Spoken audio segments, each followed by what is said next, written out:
fenomenal Cica Vesbuya sempat menjadi kontroversi hebat di Republik ini. Ya, sosok mantan Susno Duaji tentunya tidak asing lagi bagi Anda.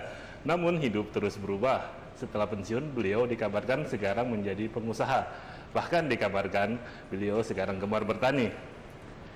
Tentunya kehidupan baru Susno Duaji masih menarik untuk diketahui. Untuk itu pemirsa, langsung saja kita temui mantan Jenderal Bintang 3 ini, Susno Duaji.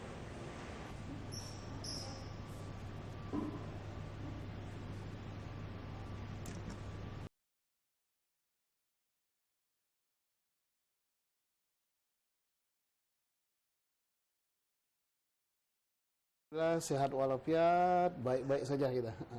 Bagaimana Pak, bisa diceritakan kegiatan sehari-hari Anda sekarang ini Pak? Jadi saya kan sejak 2012 sudah pensiun ya, sudah pensiun. Kegiatan harian saya itu yang utama adalah momong cucu gitu kan. Sejak saya pensiun. Yang kedua saya hobi bertani gitu. Kebetulan ada lahan luas di Sumatera, yaitu di kampung saya di Pagar Alam, itu warisan orang tua saya bersawah. Saya juga berkebun, kan? Saya nanam jagung, nanam kopi, nanam sayuran, gitu. Tapi di Sumatera, di Pagar Alam. Kemudian aktivitas seperti ini yang ada di kantor seperti ini sudah hampir 5 tahun tidak saya kerjakan, gitu. Sudah saya serahkan kepada anak saya, ya. Tapi kebetulan ini anak saya lagi hari ini berangkat haji, sehingga saya harus jaga di sini, gitu kan. Nah, jadi saya tidak lagi menjalankan aktivitas di perusahaan ini. Gitu. Full sudah diserahkan kepada anak-anak. Saya lebih banyak bertaninya. Nah, mungkin ada orang tanya, bertani apa mendatangkan suatu keuntungan bagi saya? Secara materi mungkin enggak ya, mungkin rugi gitu kan. Kenapa? Karena luas lahan yang saya garap enggak terlalu luas gitu. Belum harga komoditas pertanian murah gitu kan. Harga gabah murah, harga karet, bahkan karet sudah tidak digarap lagi, harga sayuran pun murah. Tetapi kenapa saya gitu ya, memang hobi saya, habitat saya kan petani. Saya terlahir dari anak seorang petani, kemudian lahan itu nganggur, saya balik. Kalau dari segi materi, karena ongkos bolak-balik saya naik pesawat ke Jakarta, nggak balik gitu kan, rugi gitu kan. Tetapi mengapa saya lakukan itu? Saya menilai di balik materi ada kepuasan batin. Gitu. Nah, kepuasan batin itu apa? Sanak famili saya di kampung itu kan petani semua. Tetapi akhir-akhir ini banyak yang anak-anak mudanya meninggalkan kampung gitu. Yeah. Ada yang pergi ke Jakarta, pergi ke Palembang gitu, tanpa keahlian. Kenapa mereka pergi ke sini? Cari penghidupan yang lebih bagus daripada tinggal di kampung. Nah, lebih bagus dalam pengertian ekonomi. Mengapa dia meninggalkan kampung? Karena harga komoditas pertanian seperti gabah saat musim panen hanya 3.500 bahkan 3.000, harga karet yang hanya Rp4.000, kemudian harga jagung yang hanya Rp4.000, dibandingkan dengan ongkos operasional untuk produksi bibit, pupuk, racun dan sebagainya, itu yang mereka dapat itu kerugian. Nah, karena dia rugi, maka mereka pergi ke kota, ngadu nasib di kota, jadi buruh, jadi apa-apa, lahan banyak tertinggal. Nah, dengan saya pulang ke kampung, kemudian mereka lihat, loh kok Pak D atau Mamang atau Wak saya kok bertani. Kenapa mereka? Akhirnya banyak yang ikut bertani. Nah, saya ajari mereka, bukan saya ajari lah, karena orang petani itu sulit sekali diajari gitu. Dia merasa dia lebih pintar gitu kan. Saya beri contoh aja, misalnya saya nanam kopi, di sela kopi itu saya tanami lada. Yeah. Nah, mereka lihat langsung contoh. Kemudian kopi kalau habis dipanen itu biasanya 4 tahun, 5 tahun, 6 tahun, atau 8 tahun setelah panen ditebang. Tebang ganti baru. Tapi dengan kita beri contoh, tidak ditebang, tapi kita stick, buat stick, sehingga musim panen kedua, stickan tadi setelah 2 tahun, 1 tahun sudah panen. Jadi sudah timbul seperti kopi baru dan buahnya lebih lebat lagi. Mereka akhirnya mencontoh. Jadi pola-pola mencontoh seperti ini mereka senangi. Dan kalau saya lagi di kampung, mereka datang gitu. Datang, duduk duduk biasa, kadang-kadang duduk silo kan sambil ngopi gitu kan.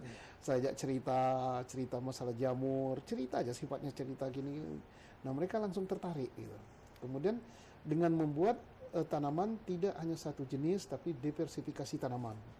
Ada kopi, di sebelah kopi itu misalnya saya kasih karet, di sebelah karet saya tanam juga misalnya sahang, kemudian juga sahang itu merica ya. Kemudian saya tanam juga kacang gitu. Mereka ikut gitu. Nah, inilah yang kepuasan batin yang mahal yang tidak terbeli itu gitu. Iya Pak. Berarti setelah kegiatan Bapak gemar bertani dan foto-foto yang sering diunggah di Facebook Bapak, itu menggambarkan kedekatan Bapak dengan masyarakat di sana ya Pak ya? Ya memang karena saudara semua saya ya. Semua itu saudara saya. Ada yang ponaan, ada yang cucu gitu mungkin hitungannya. Tapi, nah kemudian saya ingin, kenapa saya masukkan unggah ke Facebook? Kalau yang mengunggah itu saya ya, mungkin banyak yang baca gitu kan. Dan saya ingin ini tertular gitu. Satu tertular kepada generasi muda yang lain sehingga mereka menganggap bahwa tani itu bukanlah pekerjaan terminal terakhir gitu. Kalau nggak ada pekerjaan lain baru lari ke tani. Tapi tani saya semboykan di situ tidak kalah terhormat dengan profesi lain. Bahkan mungkin gitu dengan profesi lain. Nah, sehingga mereka kan kalau dulu kan kalau nyebut apa kerjamu? Ah, tani gitu kan. Malu gitu kan. Tapi bagaimana saya ingin membuat mereka bahwa mereka bangga sebagai petani. Ya. Gitu. Pak Susno. Sekarang pemerintah menggadang-gadang program kedaulatan pangan. Menurut Bapak, dari penglihatan Bapak tentang keberadaan petani kita, pangan kita, program itu efektif apa tidak Pak nanti dilaksanakan Pak oleh pemerintah? Begini, kita sudah berkali-kali dengan program-program yang terkait dengan pertanian, khususnya masa kedaulatan untuk kedaulatan pangan ya. Ini tapi berkali-kali juga gagal gitu kan. Ya. Mungkin di zaman pemerintahan Pak Harto itu ada Binmas, Inmas dalam rangka meningkatkan produksi pangan ya. Kita pangan sudah terpenuhi tapi akhirnya kok gagal lagi. Nah, ini saya kira kalau tidak dilaksanakan dengan serius, dengan benar dan tidak menyerap apa yang dimaui oleh rakyat, ini mungkin gagal lagi. Kenapa? Sekarang itu supaya program ini sukses, yang perlu sekali bagi rakyat itu sebenarnya bukan dengan terlalu memberi subsidi, memberi apa-apa itu. Itu tidak terlalu dipikirkan oleh rakyat. Karena saya sendiri merasakan tidak terlalu besar manfaatnya subsidi itu. Yang perlu dipacu oleh pemerintah adalah bagaimana membuat supaya orang itu senang bertani. Itu dulu. Nah, saya ambil contoh begini. Misalnya harga jagung gitu kan. Lahan kita luas sekali. Jagung itu akan tumbuh dengan bagus. Tak perlu dipupuk pun berbuah gitu kan. Tetapi tidak mau menanam jagung. Persoalannya kan tidak mau saja. Karena tidak mau menanam jagung, akhirnya kita impor jagung kan. Devisa negara keluar juga ke impor. Nah, persoalannya mengapa tidak mau menanam jagung sehingga kebutuhan jagung dalam negeri tidak tercukupi. Ini politik pemerintah yang salah. Kenapa? Salah. Saya katakan, gimana mau nanam kalau jagung dihargai 3.000 gitu kan? Cobalah kalau jagung 1 kilo 10.000. Ya. Atau 15.000. Orang akan senang nanam jagung. Nah, timbul pertanyaan, Pak, kalau jagung segitu, nanti harga pangan ternak mahal. Maka saya tanya, lebih mementingkan lebih banyak yang makan daging orang itu atau lebih banyak yang makan beras kan? Ya. Lah, kalau jagung dinaikkan 15.000, automatically harga bahan pangan ternak mahal kan? Kalau sekarang mungkin 4.000 per kilo, ya naikkan jadi 10.000 juga. Harga telur mahal. Dengan harga telur mahal, harga daging mahal, orang akan hobi beternak. Beternak petelur ataupun ternak daging. Tapi dengan jagung harganya murah, petani nggak mau nanam. Kemudian kita terpaksa impor, dipisah kita lagi. Dengan apa? Karena pemerintah terlalu berpikir bahwa harga daging ayam nggak boleh naik, harga telur nggak boleh naik. Kenapa sih tidak bergembira sedikit kalau harga telur naik, bila perlu 3 kali lipat, harga daging ayam naik? Kenapa? Rakyat tidak akan mati kalau tidak makan daging ayam. Rakyat tidak akan mati kalau tidak makan telur. Saya ini adalah generasi yang diproduksi dengan tidak makan telur. Kalaupun makan telur hanya 1/8. tumbuh juga. Nah, jadi marilah pemerintah balikan. Nah, kedua misalnya, harga gabah selalu ditekan, dibatasi dengan tujuan supaya harga beras tidak mahal kan? Ya. Ini ada dua kesalahan. Kesalahan pertama adalah mekanisme pasar yang tidak beres. Gabah 3.500 untuk mendapatkan 1 kg beras itu membutuhkan gabah 1,8 ya, hampir 2 kilo ya. Hampir 2 kilo gabah baru dapat 1 kg beras. Taruhlah kita anggap 2 kilo. Berarti kan harga beras itu kan cuma 7.000 kan. Tapi kenapa dijual di supermarket itu 15.000, 12.000? Variasinya, intervalnya terlalu tinggi. Di mana yang untung? Yang untung para tengkulak kan? Para tengkulak atau siapa? Petani pada posisi yang dirugikan. Tidak cukup dia untuk ini. Berarti mekanisme pasar salah. Karena mekanisme pasar salah, kemudian pemerintah kekurangan beras. Karena petani nggak mau lagi petani sawah ini kan. Akhirnya impor juga. Nah coba kalau harga gabah ditinggikan 10.000. Lah orang akan senang bertani. Kita akan berlimpah beras. Kita negara agraris ini akan menjadi negara eksportir beras, bukan importir dia. Jagung pun kita akan jadi eksportir jagung. Sekarang kita jadi importir jagung, importir kedelai, importir buah-buahan hortikultura. Karena murah gitu kan. Kuncinya di situ. Ya, itu satu pemikiran dari Pak Susno Aji yang patut kita apresiasi mengenai kesejahteraan untuk petani dan bagaimana supaya petani kita ini berminat untuk menanam. Iya. Tetapi Pak, sekarang ini ketersediaan lahan kita juga sangat terbatas Pak.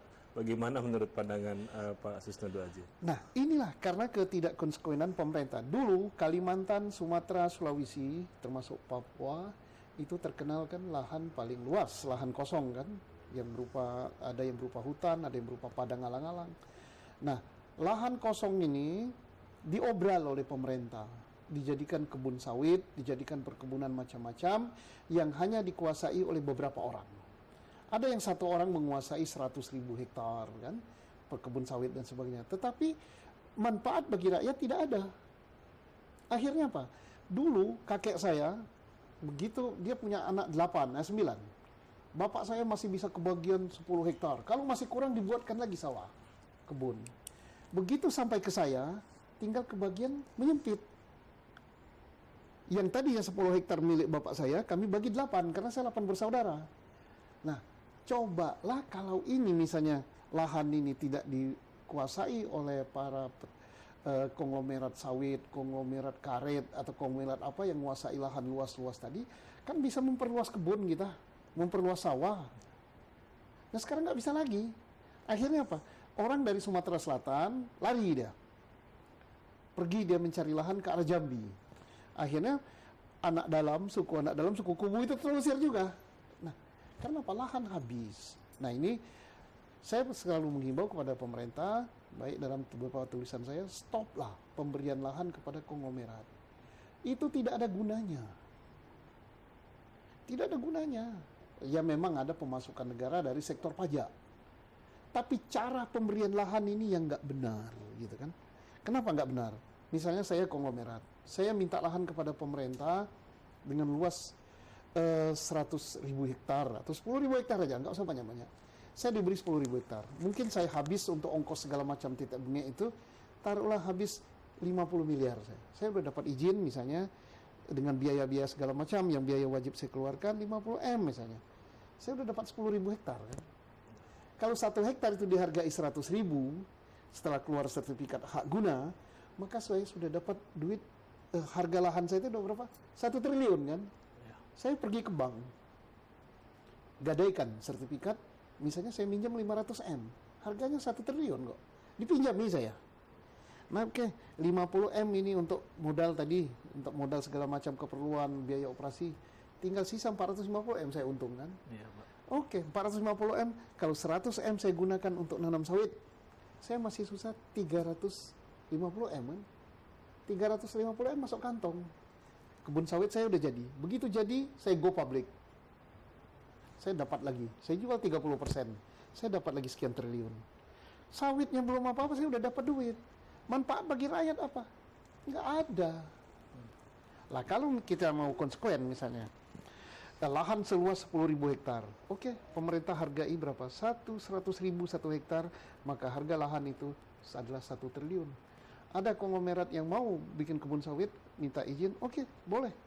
Tapi harganya 1 triliun. Anda punya duit berapa? Nah, oh, saya punya duit 100 miliar, Pak. Oke, Anda store 100 miliar. Saya punya modal 100 triliun. Saya punya 1 triliun, Anda punya 100 miliar, berarti Anda hanya punya 10%. Pemerintah punya 90% kebun. Mari kita bangun kebun sama. Sekarang kita mau bangun kebun sawit. Tanam berapa baru bisa tanam? Oh, perlu 200 juta. 200 M. Kalau 200 M Anda 10%, Anda store 20 M, saya store 180 M. Itu kan 1 triliun harga lahan. Maka begitu dia hasil, setelah dipotong pajak, dipotong apa-apa, keuntungan bersih berapa? Pemerintah 90%. Dia 10%. Tak ada yang dirugikan kan? Ya. Pemerintah dapat duit banyak. Tapi kan ini sudah terlanjur selama bertahun-tahun ya Pak ya, pemberian lahan kepada konglomerat. Ya karena bodoh gitu kan, tidak pada otak bisnisnya gitu kan. Ya. Nah, untuk menurut Bapak bagaimana supaya caranya pemerintah sekarang menyetop dan lahan-lahan di pertanian ini bisa diperluas, Pak? Satu, di stop ya. Kedua, dirubah gitu. Dirubah cara kepemilikannya.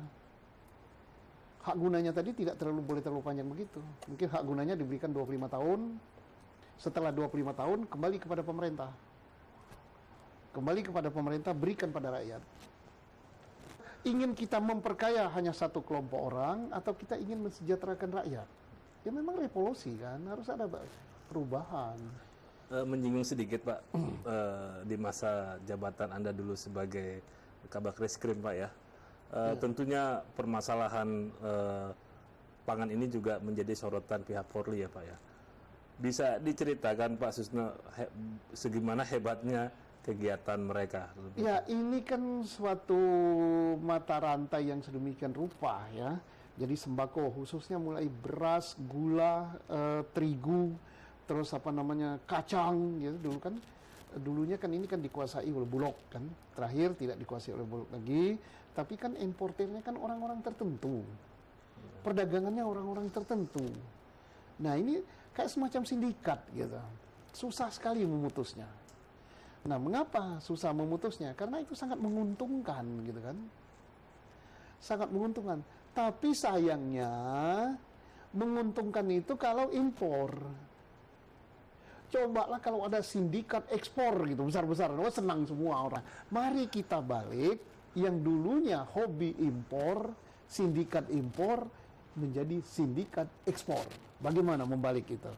Misalnya Indonesia ekspor daging ke Australia, Indonesia ekspor beras ke Thailand, Indonesia ekspor jagung ke India, ke Malaysia, Thailand. Kita balik gitu, dan itu sangat memungkinkan. Luas wilayah kita lebih luas, orang pintar banyak, subur lebih subur gitu kan. Musim kita lebih bagus. Australia kan kalau udah musim tertentu, hewannya itu nggak bisa makan kalau nggak dicariin. Yeah. Tapi kenapa produksi mereka berlebihan bisa jual ke Indonesia? Di Indonesia lahannya luas, hewan itu tinggal makan saja sepanjang tahun, nggak usah disimpankan di gudang. Tapi kok beli sapi dari situ? Nah, tinggal kemauan kita mau jadi negara yang tergantung kayak gini atau mau enggak. Nah, caranya politiknya. Politik pertanian kita, politik pangan kita harus berubah. Yang selama ini politik pangan kita tidak memihak kepada petani. Kepada produsen beras itu kan petani. Ya. Produsen jagung itu petani. Ya. Produsen ketela itu petani. Tapi tidak memihak ke dia. Ya pergi dia. Luar lebih murah. Ya nggak apa-apa. Jual lebih murah. Karena memang sudah tidak terserap kan. Di dalam negeri mahalkan dulu. Apa itu? Jumping politik kan ya. Tak terserap, jual murah keluar. Di dalam hal ini, waktu di masa Bapak menjabat itu, peran dari Polri itu di mana Pak? peran politik kan tidak terlalu banyak ya. Kenapa politik tentang pangan ini kan berada di pemerintah kan, di kementerian kan. Paling dari kepolisian diminta apabila terjadi pelanggaran hukum, pelanggaran aturan terhadap misalnya penimbunan beras baru dioperasi. Terus memasukkan gula rafinasi terlalu banyak gitu kan, baru kita operasi atau rafinasi tanpa izin sehingga katanya merusak tubuh dalam negeri gitu kan. Nah, itu beroperasi hanya itu aja. Tapi kita kan tahunya kan dari manakala atas permintaan pemerintah kan. Ya. Karena penentunya kan pemerintah, bukan polisi. Siap, Pak. Polisi, areal polisi manakala sudah terjadi pelanggaran peraturan perundang-undangan di situ kita masuk. Ya, baru-baru ini terdapat ini Pak, survei Pak ya, yang mengatakan bahwa 65% penghasilan warga miskin itu dihabiskan untuk membeli pangan. Bagaimana pendapat Pak Susno Aji melihat fenomena ini, Pak? Iya, saya percaya. Kenapa? Karena petani pun beli pangan. Saudara saya banyak bertani di kampung, tapi dia beli beras. Ya. Saudara saya banyak bertani di kampung, tapi dia kalau sudah hobi untuk makan, sudah kangen makan makan ubi kayu, pohon, dia beli. Saudara saya bertani, manakala sudah kangen makan jagung, dia beli jagung untuk direbus. Jadi termasuk buah gitu kan, petani beli buah gitu. Hortikultura kita beli juga gitu kan. Kangen jeruk, nggak makan jeruk dari kebun, beli. Kangen makan jambu, nggak makan jambu tanaman sendiri, beli juga. Ya saya kira mungkin lebih dari 75% habis untuk pangan. Ya, terakhir Pak, pandangan Bapak agar bangsa ini bisa berdaulat pangan, Pak. Ya, pandangan saya yang pertama, supaya bangsa ini berdaulat pangan, politik pemerintah terhadap pangan itu dirubah drastis. Bagaimana merubahnya? Tentunya kan orang merubah yang memihak pada para produsennya, entah petani, entah peternak, kan? Pada produsen, yaitu petani dan peternak. Bagaimana bentuk memihaknya? Ya, dengan satu, membuat apa yang mereka hasilkan itu harganya tinggi. Nah, hukum ekonomi kan, siapa yang mau bekerja kalau tekor? Nah, atau kalau tidak mau begitu, kita ingin tetap harga itu murah gitu kan, subsidi mereka dalam bentuk duit dibeli oleh pemerintah.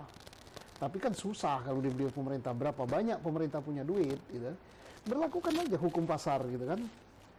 Nah, tapi ini kan durian kita impor, mangga impor, jambu impor. Nah, ada yang mengatakan karena kualitasnya nggak bagus ya. Kalau kualitasnya nggak bagus, diperbaiki dong. Masa orang Thailand aja bisa merubah jambu Indonesia menjadi jambu Bangkok. Namanya di pasar internasional tetap jambu, berarti kan dari Indonesia itu kan. Hanya ditambah ujungnya Bangkok. Namanya tetap mangga, ditambah Bangkok, berarti bibitnya dari kita. Habitatnya tumbuh di kita, masa kita nggak bisa merubah itu? Profesor yang botak-botak banyak di IPB itu. Ngaku profesor, ngaku apa-apanya, suruh mereka kasih biaya penelitian, research and development yang bagus gitu kan. Jangan tamat sekolah pertanian akhirnya lari ke bank, lari ke mana gitu asuransi. Karena apa? Karena tidak menjanjikan kalau kerja di situ. Mungkin biaya-biaya untuk riset, untuk penelitian nggak ada. Nah, itu yang harus kita perbaiki sekarang ini. Memang drastis perbaikan politik yang harus diperbaiki, politik pangan kita.